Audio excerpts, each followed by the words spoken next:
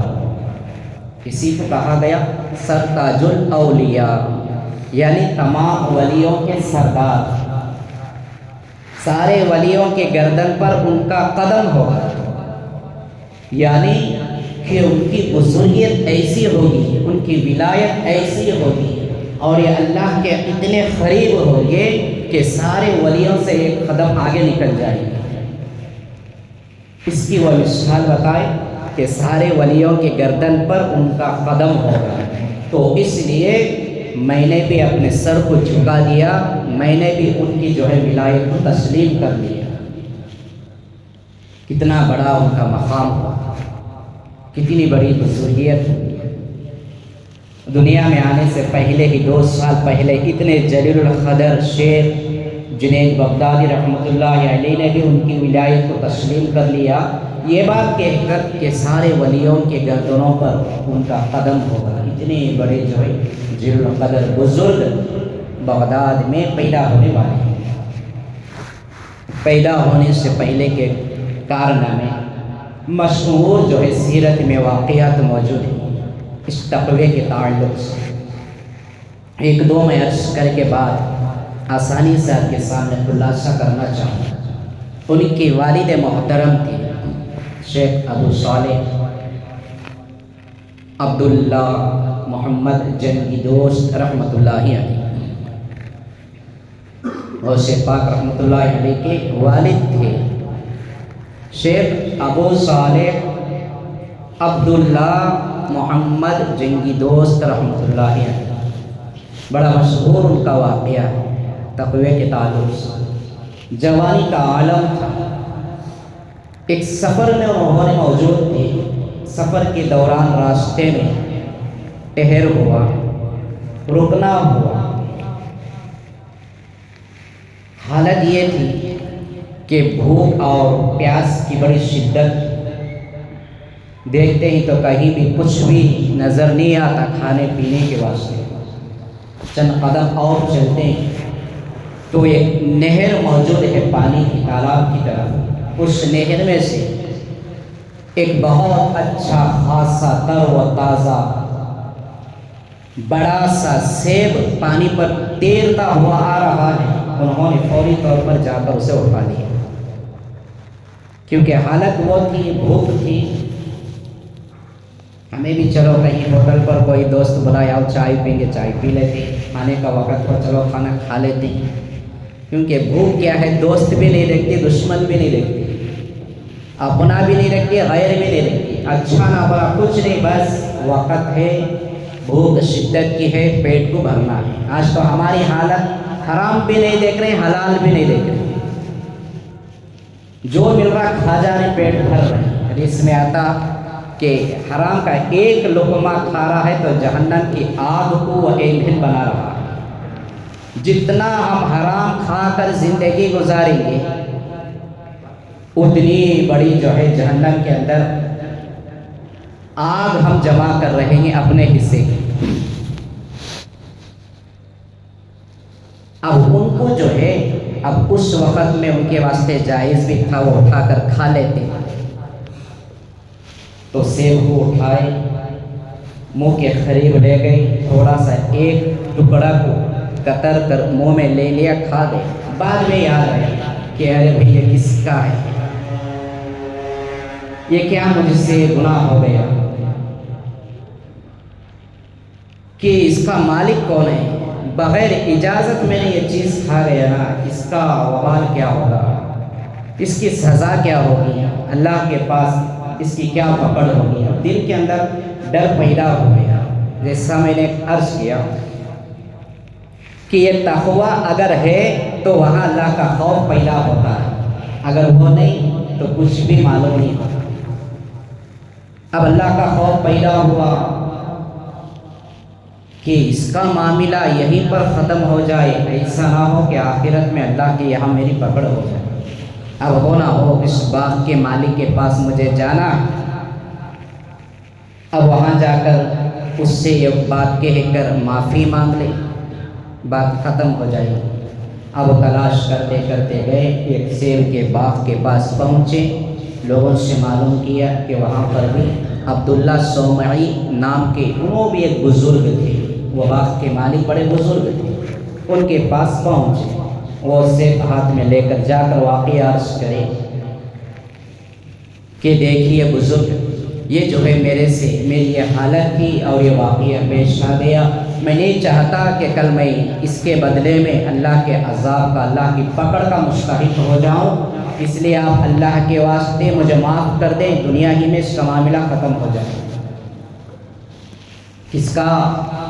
کس کی زندگی کا کارنامہ چل رہا ہے؟ یہ غوث پاک رحمۃ اللہ علیہ کے والد محترم۔ کون سی بڑی دولت تھی تھوڑا سا سیب کا ٹکڑا۔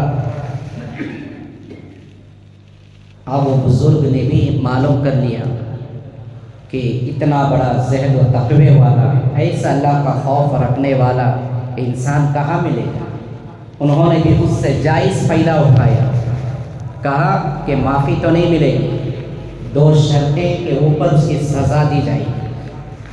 سزا کو قبول کر لی، بتائیں کہ کیا سزا ہو۔ انہوں نے کہا کہ 10 سال تک میرے باغ کی آپ کو رکھوالی کرنی پڑے گی، نگرانی کرنا ہوگا۔ قبول کر لی، یہ پہلے کرو، بعد دوسری شرط بتا دو۔ چھوڑ دیے سب کچھ، دنیا کا معاملہ گیا، خاندان قبیلہ چھوڑے، پچھلے کا کیا معاملہ ہے سب بھول گئے، ایک اللہ کے خوف میں 10 سال کی سزا کو انہوں نے قبول کر لی۔ 10 سال جو ہے باغ کی رہنمائی کرتے رہے، نگرانی کرتے رہے، رکھوالی کرتے رہے۔ جب عرصہ مکمل ہو گیا تو یہ بزرگ جو مالک تھے انہوں نے کہا کہ ابو صالح ایک سیب توڑ کر لاؤ، کھا کر تو میں دیکھتا ہوں کہ تم نے 10 سال کی کیا محنت کی ہے، کیسے جو ہے نگرانی کی ہے، اس کی فصل پر تمہاری کیا محنت اور توجہ ہوئی ہے۔ ایک سیب لا کر دی، انہوں نے کھانا شروع کیا، کھا کر کہا کہ 10 سال تم نے محنت کی اس باغ کے اوپر، 10 سال تم نے نگرانی کی اس باغ کے اوپر، تمہیں آج تک پتہ نہیں چلا کہ سیب میٹھا بھی ہوتا ہے کہ پھیکا ہوتا ہے۔ تم نے تو بہت پھیکا سا سیب لا کر دیا، تر و تازہ، لذیذ، لذت والا، مزیدار، رس والا سیب تو ہونا چاہیے۔ 10 سال تک تمہیں اس کا بھی علم نہیں ہوا، کبھی کبھار کھا کر تو دیکھ لیا ہوتا کہ سیب کس کوالٹی کا ہوتا ہے۔ تو انہوں نے فرمایا کہ جناب محترم، آدھا سیب کھانے کی بدولت اس کی سزا میں 10 سال تک جو ہے ادا کر رہا ہوں، میں نے سیب کو ہاتھ تک نہیں لگایا، اگر کھا لیتا تو پتہ نہیں کہ پھر اور کتنا بڑا گناہ ہوتا اور کتنی سزا مجھے کاٹنی پڑتی۔ یعنی اس سے معلوم ہوا کہ 10 سال بھی انہوں نے اس کی رہنمائی اور اس کی نگرانی کی، باغ کی رکھوالی کی، سیب کو کھا کر نہیں دیکھا، ہاتھ تک لگائی، کیونکہ اجازت وہ نہیں تھی نا مالک۔ یہ چیز کیا تھی؟ یہ اللہ کا خوف ان کے دل کے اندر تھا، تقویٰ ان کے دل کے اندر تھا۔ پوری زندگی ان کا اوڑھنا اور بچھونا، ان کے اخلاق ساری زندگی تقوی پر مشتمل تھی۔ اب پوچھیں کہ حضرت ایک سزا تو پوری ہو گئی، شرط، اب دوسری کیا ہے بتا دو۔ دوسری شرط بھی انہوں نے کہا کہ میری اکلوتی ایک لاڑلی بیٹی ہے، اس کے قابل کا کوئی رشتہ نہیں مل رہا ہے، اس لیے کہ اس کے اندر بہت سارے عیبیں موجود ہیں، وہ صحیح سالم نہیں، بہت عیبیں اس کے اندر موجود ہیں، تمہیں اس سے نکاح کرنا ہوگا۔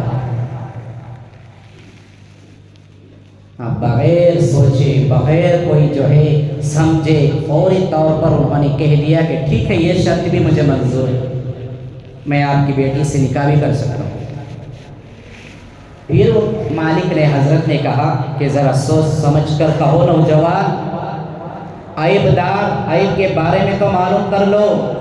حضرت نے کہا کہ اللہ کے جو ہے پکڑ اور اللہ کے پوچھ تاچھ، اللہ کے غضب، اللہ کے جو ہے عذاب سے مجھے دنیا کی ہر عیب، ہر تکلیف، ہر پریشانی قبول کر لینا مجھے منظور ہے، چاہے کیسی بھی عیب اس کے اندر ہو۔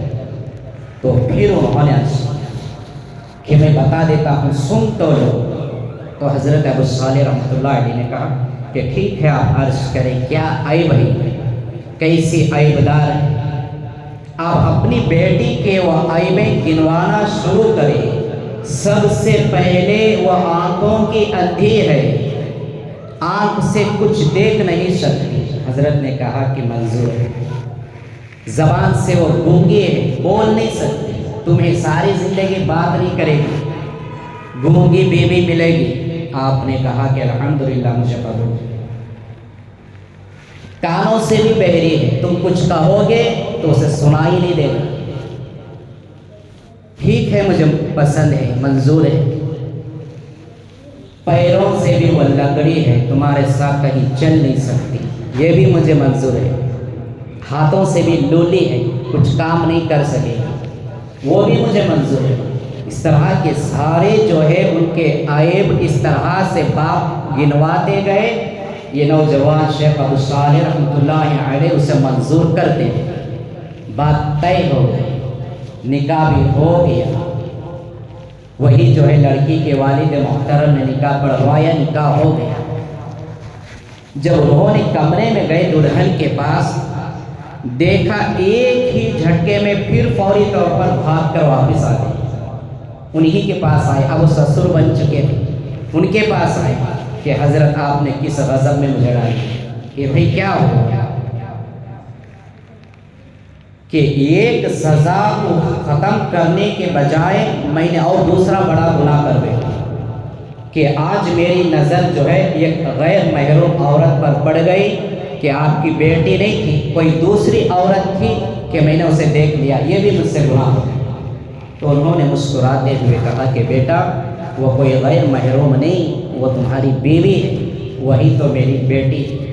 تو انہوں نے پوچھا کہ آپ کی یہ عیبیں جو گنوائے بتائے تھے نا، اس کا کیا مطلب ہے؟ تو پھر اس کے دوسرے بدلے میں وہی سارے عیبوں کو وہ بدلتے ہیں۔ میں نے تم سے کہا کہ آنکھوں کی اندھی ہے، آج تک کی پوری زندگی میں باپ کے علاوہ کسی غیر محرم پر اس کی نظر نہیں پڑی، اس لیے میں نے کہا کہ یہ آنکھوں کی اندھی ہے۔ آج تک کسی دوسرے غیر محرم مرد کو میری بیٹی نظر اٹھا کر دیکھی نہیں۔ بے شمار اولیاء اللہ کے بے شمار واقعات ہمیں ملتے ہیں۔ توجہ کریں، ہم غور کریں، کس کی سیرت چل رہی ہے، کس کے نام لیوا ہم، کس کے نام پر ہم زندگیاں کے عیاشیاں کر رہے ہیں، ان کی سیرت کیا ہے، ان کی زندگیاں کیا ہیں اور ہمارے حالات کیا ہیں۔ کہا کہ زبان سے گونگی، میں نے اس لیے کہا کہ کوئی جھوٹی بات، غیبت، شکایت، غلط بات، کوئی جو ہے برائی اس کی زبان سے آج تک نہیں نکلی، اس لیے میں نے گونگی کہا، بہری کہا کہ کسی جو ہے بے طرح کے عیاشی، بری طرح کے الفاظات یا غیروں کی باتیں، شکوے، شکایتیں، غیبتیں اس نے اپنے کانوں سے آج تک سنا ہی نہیں۔ پیروں سے لنگڑی، کبھی میری بغیر اجازت کے جو ہے زندگی میں اپنی مرضی سے قدم اٹھا کر اسے گھر کے باہر نکلنے کی مہلت ہی نہیں۔ ہاتھوں کی ڈولی کہ ہاتھوں سے کوئی چھوٹا سا چھوٹا غلط کام بھی اس نے نہیں کیا۔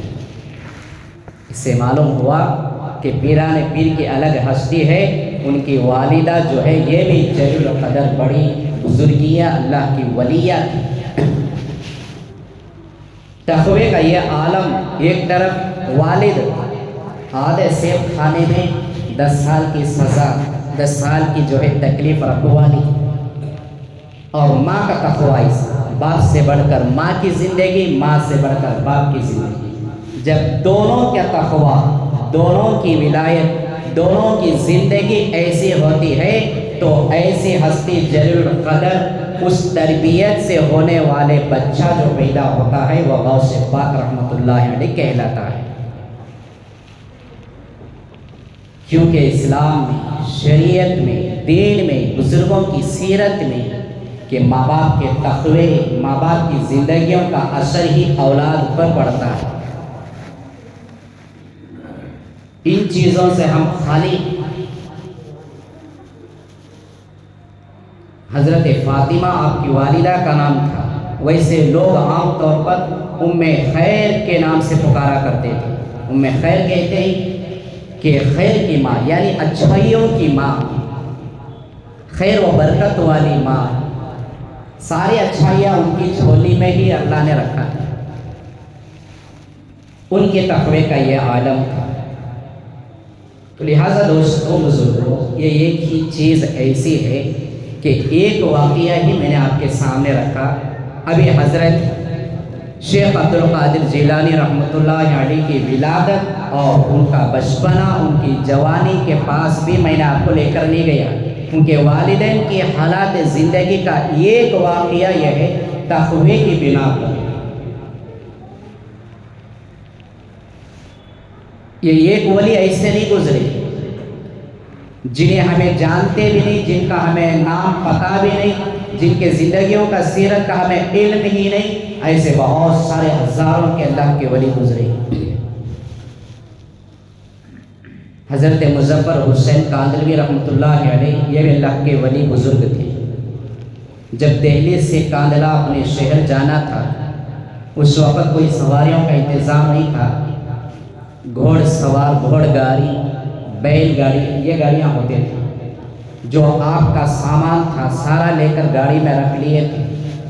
اب وہ گاڑی والے سے، رکشہ والے، تانگے والے سے بات کر لیے تھے کاندھلہ جانے کی کتنے رقم لوگے، یہ ساری بات طے ہو چکی تھی۔ اب حضرت وہاں پر موجود تھے۔ یہ جو گھوڑ گاڑی تھی یا پھر بیل گاڑی تھی، دونوں میں سے ایک گاڑی موجود تھی۔ اب وہ گاڑی کا مالک کہیں گیا، اس میں سے ایک آدمی آیا حضرت کے پاس، کہا کہ حضرت آپ کاندھلہ جا رہے ہیں، ایک جو ہے شخص کے پاس، یہ حضرت کے پاس میرا ایک خط نامہ ہے، لیٹر ہے، میں آپ کو دیتا ہوں، اس ایڈریس پر آپ اسے وہاں تک پہنچا دیں، یعنی پارسل۔ اب وہ کتنا بڑا بوجھ ہوتا تھا، لے کر رکھ لیتے تھے جیب کے اندر کرتے کے۔ تو بزرگوں کی بزرگیت، ان کی ولایت ہوتی ہے تقویٰ و پرہیزگاری پر، اللہ کے خوف کے عالم پر ہوتی ہے۔ جیسا کہ گزشتہ جمعہ میں نے کھول کر آپ کے سامنے بات رکھا تھا کہ کرامتوں سے نہیں، بزرگوں کے اندر، ولایت کے اندر، ولیوں کے اندر پہلے نمبر پر تقویٰ ہوتا ہے۔ یہ نہیں کہ کرامت ہوتی ہے، کرامت ہمارے سروں پر ہوتی ہے، ولیوں کی زندگی میں وہ اللہ تعالیٰ بسا اوقات کرا دیتے ہیں۔ اب اس لیٹر دینے والے، اس خط دینے والے کو آپ نے جواب دیا کہ تھوڑی دیر رک جا، گاڑی والا آئے گا، اس سے میں اجازت مانگ لوں گا، اس کے بعد اس لیٹر کو میں لوں گا، تاکہ ایسا نہ ہو کہ میں نے اپنا سامان اور اپنے جانے کی جو ساری بات چیت کر چکا ہوں، طے ہو چکا ہے رقم سارا، اب یہ امانت ہو گئی، ایسا نہ ہو کہ ایک زائد میں کاغذ والا خط اگر اپنے پاس لے کر چلے گیا اس کی گاڑی میں، یہ امانت میں خیانت ہو جائے۔ اتنا بھی انہوں نے گوارا نہیں کیا کہ ایک خط لے جا کر پہنچانے، کیونکہ معاملہ طے ہو چکا تھا۔ اب وہ خط بھی ان کے واسطے بہت زیادہ بوجھ، اس لیے کہ امانت میں خیانت ہو جائے گی۔ اللہ کا خوف تھا، یہ تقویٰ ان کی زندگی۔ اس طرح کے بے شمار ولیوں کے جو ہے تقوی کے اوپر واقعات گزرے، اگر عرض کریں تو بہت ساری مثالیں ہمیں ملتی ہیں۔ ضرورت ہمیں کیا ہے؟ جس بزرگ کا بھی ہم نام لیتے ہیں، جس ولی کو بھی ہم چاہتے ہیں، جس سے بھی ہم محبت کرنے کا دعویٰ کرتے ہیں، ان کی زندگی کے کارنامے ہماری زندگی میں آئے، ان کے اعمال ہمارے عمل کے اندر عملی مشق والی زندگی میں بنے۔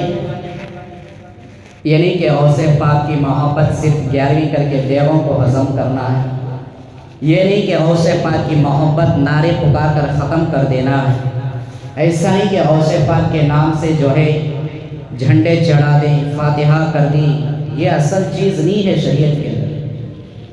اس سے کوئی تعلق دور دور تک نہ تو قرآن سے ہے، نہ تو شریعت سے ہے، نہ حدیث سے ہے، نہ ولیوں کی زندگی میں بھی نہیں۔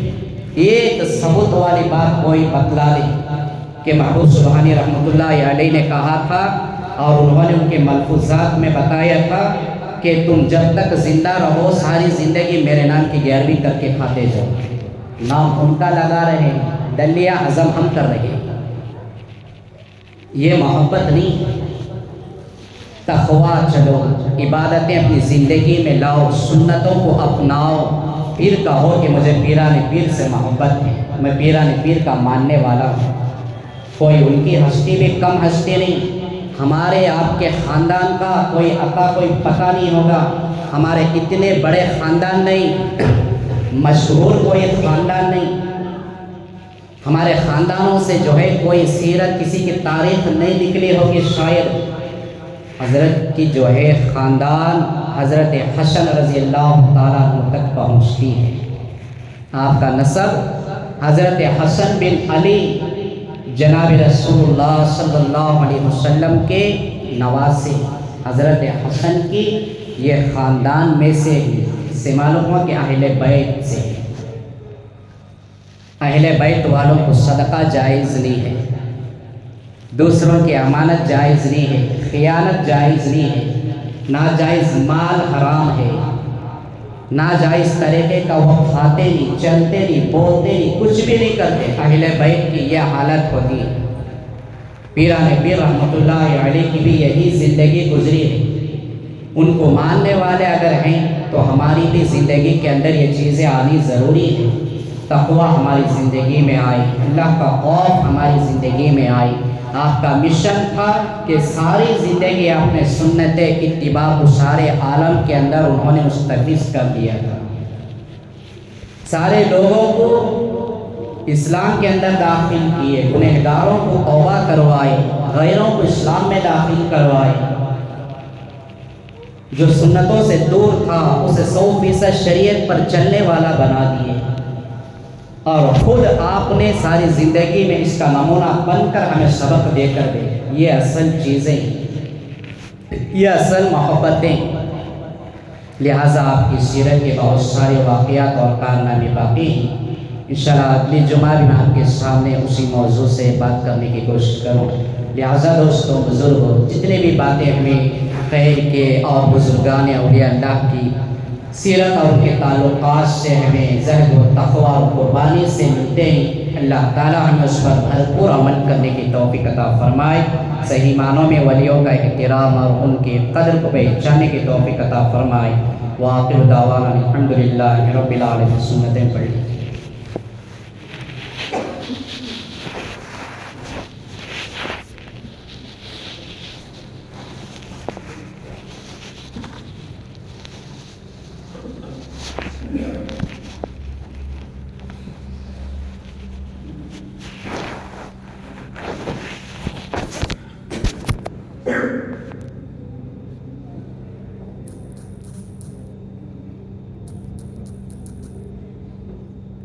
کہ مجھے کشف ہوا، کشف سے معلوم ہوا، کشف کہتے ہیں یہ چیز اللہ والوں کو حاصل ہوتی ہے۔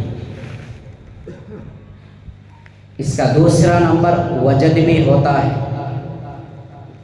اگر آپ لوگ اس مقامات پر گئے ہیں تو اس کی مثال آپ جانتے ہیں، جہاں پر پنجے اٹھا کر ناچتے ہیں، کہتے ہیں کہ وجد آیا ہے، ان کو کشف ہوا ہے، یا پھر غوث پاک کا نام لے کر ہی اس طرح سے ناچتے ہیں، جواب ملتا ہے کہ ان کو کشف ہو رہا ہے، حضرت کی جو ہے بزرگیت اتر رہی ہے، غوث پاک کی ان کی بزرگیت ان پر اتر رہی ہے، وجد ہو ساری زندگی میں نماز کے قریب بھی نہیں پہنچا رہا۔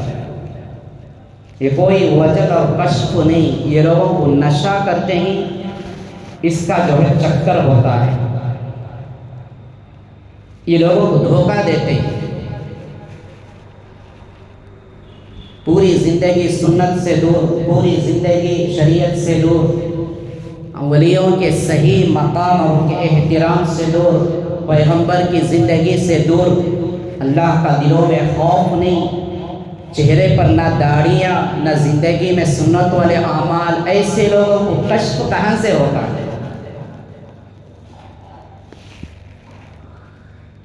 نشہ تو ہوا ہوگا، اس میں وہ ناشتے ہوئے۔ یہ کشف جو ہوتا تھا یہ اللہ والوں کو ہوتا تھا، بزرگوں کو ہوتا تھا۔ حضرت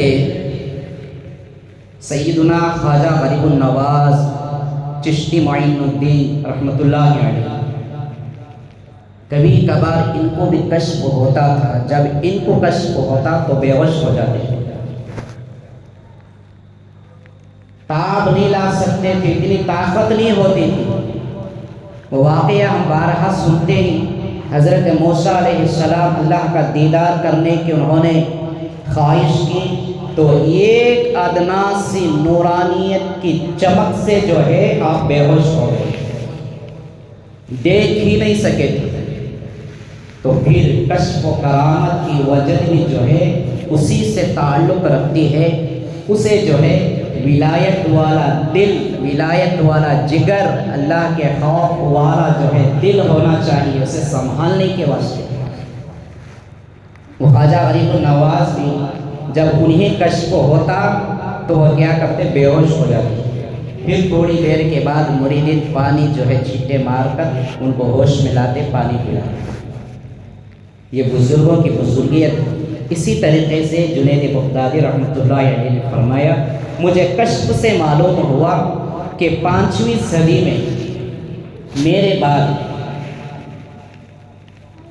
بغداد کی روئے زمین پر ایک بزرگ رونق افروز ہونے والے ہیں، ان کا قدم سارے ولیوں کی گردنوں پر ہوگا۔